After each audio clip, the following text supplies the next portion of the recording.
بسم اللہ الرحمن الرحیم الحمد للہ رب العالمین والصلاة والسلام علی سید الانبیاء والمرسلین محمد وعلی آلہ وصحبہ اجمعین اما بعد۔ نوجوان ساتھیوں، عزیز بھائیوں اور بزرگوں، آج میں آپ کے سامنے جو موضوع لے کر آیا ہوں، علم کی اہمیت اور علم کے میدان میں کیا ہمارے یہاں کمی ہے اور کتنی اہمیت ہے ہمارے یہاں، اور اس کے لیے کیا کیا کوششیں کرنی چاہیے، سلسلہ وار میں آپ کے سامنے بیان کروں گا۔ انشاءاللہ میں آپ کے سامنے اس کے 6 ایپیسوڈ سے 60 ایپیسوڈ بیان کروں گا، مگر اس کے درمیان اگر کوئی خاص موضوع پہ بحث کرنے کی ضرورت ہوئی، بات کرنے کی، جیسے ابھی رمضان مبارک کا ماہ قریب ہے، اس کے بارے میں ضرور بیان کروں گا، مگر انشاءاللہ ایپیسوڈ 7 انشاءاللہ رہیں گے۔ عید کے پہلے یہ پروگرام انشاءاللہ ختم ہوگا، مگر میں آپ کو تمہیدی طور پر آج چند باتیں علم کے بارے میں کہنے آیا ہوں۔ علم حاصل کرنا ہر انسان کا بنیادی حق ہے، اور اسلام میں علم کی بہت اہمیت ہے۔ علم پر اسلام نے بہت زور دیا ہے، اور ہر عورت اور ہر مرد پر علم کو ضروری قرار دیا ہے۔ ہمیں چاہیے کہ ہم علم کو جدید اور قدیم کے درمیان تقسیم نہ کریں۔ علم کو جدید اور قدیم کے درمیان تقسیم کرنا اسلام کی بنیادی نظریات کے خلاف ہے۔ جدت جدید نظریات سے پیدا ہوتی ہے، علم کوئی پرانا نیا نہیں ہوتا۔ سارے کے سارے علوم اللہ تبارک و تعالیٰ کے ہی اتارے ہوئے ہیں، یہ انسان کی سوچ پر منحصر ہے۔ اللہ تبارک و تعالیٰ نے جب نبی کریم صلی اللہ علیہ وسلم کو نبی بنا کر بھیجا تو سب سے پہلے علم ہوا اقرا، پڑھو اللہ کے نام سے، اقرا بسم ربک الذی خلق۔ جس مذہب کی بنیاد ہی علم پر ہو اور وہ قوم علم میں پیچھے ہو، آپ خود سوچئے وہ قوم دنیا میں کیا ترقی کرے گی۔ آج علم کو لوگوں نے محدود کر دیا، آج علم صرف سرمایہ داروں کی جاگیر بن گئی۔ علم جو انسان کا پیدائشی حق ہے، آج غریب بچہ پیسہ نہ ہونے کی وجہ سے، اس کی مالی حالت زیادہ نہ ہونے کی وجہ سے، مالی حالت خراب ہونے کی وجہ سے، اور علم سے پیچھے کیوں ہٹ رہا ہے؟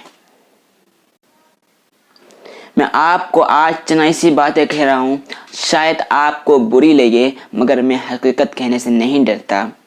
اس قوم کے پاس گلوکاروں کے لیے، گانے بجانے والوں کے لیے، اور بے وجہ ایسے مشاعرہ جس کا کوئی مطلب نہیں ہوتا، اور ایسے لوگوں کو بلا کر جس کا اردو شاعر سے کچھ تعلق نہیں، گویے ہیں، ایسے لوگوں کو لاکھوں کروڑوں روپے دے کر بلا کر ایسا مجموعہ جمع کیا جاتا ہے پیسوں کے لیے، اور وہ پیسہ وہاں پر ایک طرح کا بیکار خرچ کیا جاتا ہے، جس کو ہم فضول کہہ سکتے ہیں۔ ان المبذرین کانوا اخوان الشیاطین، فضول خرچی کرنے والے شیطان کے بھائی ہیں، ہم اس کو اس چیز کا مصداق ٹھہرا سکتے ہیں۔ اگر وہ قوم اگر ان بیکار چیزوں پر پیسہ خرچ کرے گی تو اس قوم سے کیا اہل علم پیدا ہوں گے؟ نہیں، اس قوم سے ایسے ہی بیکار لوگ پیدا ہوں گے، ایسے ہی گویے پیدا ہوں گے، ایسے ہی گلوکار پیدا ہوں گے۔ ہمارے پاس پیسہ ہے ان بیکار چیزوں میں خرچ کرنے کے لیے، ہمارے پاس پیسہ ہے ان چیزوں کو ہم فضول خرچی کرنے کے لیے، بلا وجہ چیزوں میں خرچ کرنے کے لیے، مگر ہمارے پاس اگر پیسہ نہیں ہے، اپنی قوم کو پڑھانے کے لیے پیسہ نہیں ہے۔ مجھے معاف کرنا، سب لوگ اس میں شامل نہیں ہیں، مجھے معلوم ہے ایسی چیزیں ہیں، ایسے انسٹیٹیوٹ کا قیام کر رہے ہیں، چند نوجوان کھڑے ہو گئے ہیں، وہ لوگ کام کر رہے ہیں، مگر یہ بہت کم ہے۔ پہلے کہا جاتا تھا کہ تعلیم گاہوں سے اور یونیورسٹیوں سے اور دوسرے تعلیمی اداروں سے لائق اور بچے فاضل بن کر نکل رہے ہیں، مگر جب سے ایک کرپٹ نظام دنیا میں لاگو ہو گیا ہے، ہر جگہ رشوت خوری عام ہو گئی، اس وقت سے لائق اور فاضل بچے، استعداد والے بچے پیچھے ہٹ رہے ہیں اور ڈگریاں اور مارکس پیسوں پہ ملنے لگے ہیں۔ یہ آج دنیا میں ہو رہا ہے، ہر جگہ کرپٹ عام ہے، ہر جگہ رشوت خوری اور حرام خوری عام ہے۔ یہ ہم محسوس نہیں کر رہے ہیں۔ جس نبی نے، جس اسلام نے علم کی اتنی اہمیت بتائی ہو اور علم میں اتنی اہمیت دی ہو، علم کو اتنی اہمیت دی ہو، آج وہی قوم تعلیم سے پیچھے ہیں۔ آخر کیوں؟ کون ذمہ دار ہے؟ اگر حکومت جتنی ذمہ دار ہے اتنی ذمہ دار خود اپنے قوم کے سربراہ لوگ بھی ہیں۔ اگر حکومت ذمہ دار ہے تو خود اپنے قوم کے سرمایہ دار لوگ بھی ہیں۔ کیوں؟ آپ کے پاس پیسہ ہے لیکن آپ بیکار چیزوں میں خرچ کر رہے ہیں۔ اگر آپ اپنی طرف سے اپنے بچوں کو اعلیٰ تعلیم دے رہے ہیں تو یہ بہت اچھی بات ہے۔ اگر اللہ نے آپ کو یہاں تک آپ کا معیار بنایا ہے کہ آپ دوسروں کو تعلیم دے سکتے ہیں، اپنی طرف سے ایک آدھ بچے کو ضرور پڑھائیے، اس لیے کہ کل کو یہ بچہ آپ کے نہیں تو قوم کے کام آئے گا اور آپ کے لیے ذخیرہ آخرت بنے گا، آپ کے لیے دنیا میں بھی اچھا بنے گا، آخرت کے لیے ذخیرہ بنے گا۔ ہم اس چیز پر غور نہیں کرتے، ہم صرف دنیا کی چیزوں پر غور کرتے ہیں۔ آج تعلیم اتنی مہنگی ہو گئی، وہ علم جو انسان کو مفت میں ملنا چاہیے تھا، آج حال کیا ہو گیا ہے۔ میں نے آپ کو شروع میں ایک چیز بتائی تھی کہ اس علم کا، اس قوم کا علم سے بہت تعلق ہے، اور جب اللہ کے نبی صلی اللہ علیہ وسلم کو نبی بنا کر بھیجا گیا تو سب سے پہلے کہا گیا اقرأ بسم ربک الذی خلق۔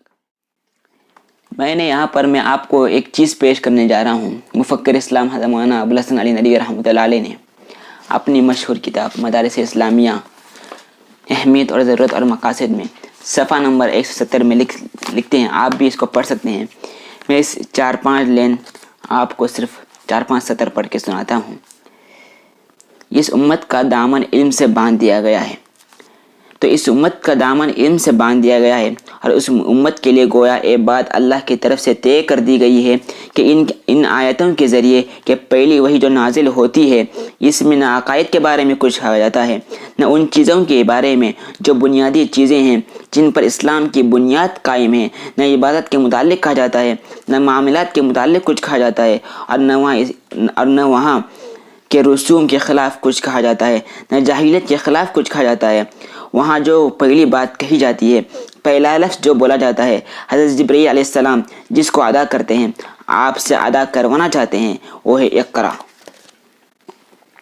یہ بہت لمبا مضمون ہے، آپ پڑھ سکتے ہیں، کتاب موجود ہے۔ یعنی اس کا مطلب یہی ہے، اس کا خلاصہ یہی ہے کہ اللہ تبارک و تعالیٰ نے جب نبی کریم صلی اللہ علیہ وسلم کو پہلی مرتبہ وحی بھیجی گئی، جب اللہ نے پہلی وحی میں یہ کہا گیا ہے، نہ تو عقائد کے بارے میں، نہ عبادات کے بارے میں، نہ فرائض کے بارے میں، نہ جاہلی رسم و رواج کے خلاف، نہ حقوق اللہ کے بارے میں، نہ حقوق الانسان کے بارے میں، کچھ نہیں۔ پہلے علم سیکھو، علم کے بارے میں کہا آپ پڑھیے۔ اللہ کے رسول جبرائیل علیہ السلام نے نبی کریم صلی اللہ علیہ وسلم سے پڑھوایا، اقرا، تم بھی پڑھو۔ جہاں تک عالمی پیمانے پر مسلمانوں کی تعلیمی پسماندگی کی بات ہے تو صرف ہندوستان میں نہیں، میں آپ کو بتلاؤں پوری دنیا میں مسلمان تعلیم کے میدان میں پسماندہ ہے۔ اگر پوری دنیا کا مسلمانوں کا تناسب نکالا جائے، میں آپ کو یہ بتانا چاہتا ہوں، کتابوں کے تراجم پورے عرب ممالک میں 21 ملکوں میں تراجم ہوتے ہیں اور سالانہ 300 کتابوں کا ترجمہ ہوتا ہے، جبکہ یونان جو یورپ کا ایک چھوٹا سا ملک ہے، سالانہ 900 یعنی عرب ممالک سے 3 گنا زیادہ اس چھوٹے سے ملک میں کتابوں کے تراجم ہوتے ہیں۔ اگر عرب چاہیں، ان کے پاس اتنا پیسہ ہے، اتنی فراوانی موجود ہے، اللہ نے اتنا نوازا ہے، اگر وہ چاہے تو اسلامی دنیا میں، پوری دنیا میں تعلیم میں انقلاب برپا کر سکتے ہیں، انقلاب برپا کر سکتے ہیں، مگر وہ اپنے بچوں کو پڑھانا نہیں چاہتے۔ وہ اپنے بچوں کو پڑھانا نہیں چاہتے. پوری مسلم دنیا میں انقلاب آ سکتا ہے. سب سے زیادہ تعلیم میں فیصد مسلمانوں کا ہو سکتا ہے. مگر کیا آپ جانتے ہیں OIC جو پوری اسلامی ممالک کا ایک آرگنائزیشن ہے جس میں قریب 57 اسلامی ممالک موجود ہیں. آپ جانتے ہیں 57 اسلامی ممالک میں صرف 600 یونیورسٹیاں ہیں، مگر صرف بھارت میں 4078 یونیورسٹیاں ہیں. آپ اسلامی ملک اور یہاں کے آپ تناسب کر کے آپ دیکھ سکتے ہیں. کیا آپ جانتے ہیں پوری دنیا میں مسلمانوں کا تعلیمی تناسب صرف 40% ہے، صرف 40%. اور اس 40% میں بھی ایک بڑی تعداد ایسی ہے صرف اپنا دستخط ڈالنا جانتی ہے، اس کے علاوہ کچھ نہیں جانتی، مگر ان کا شمار بھی تعلیمی پڑھے لکھوں میں 40% میں ہوتا ہے. 2005 کی ایک رپورٹ کے مطابق عیسائیوں میں تعلیمی فیصد 78% ہے. جہاں تک بھارت کے مسلمانوں کی بات ہے 55%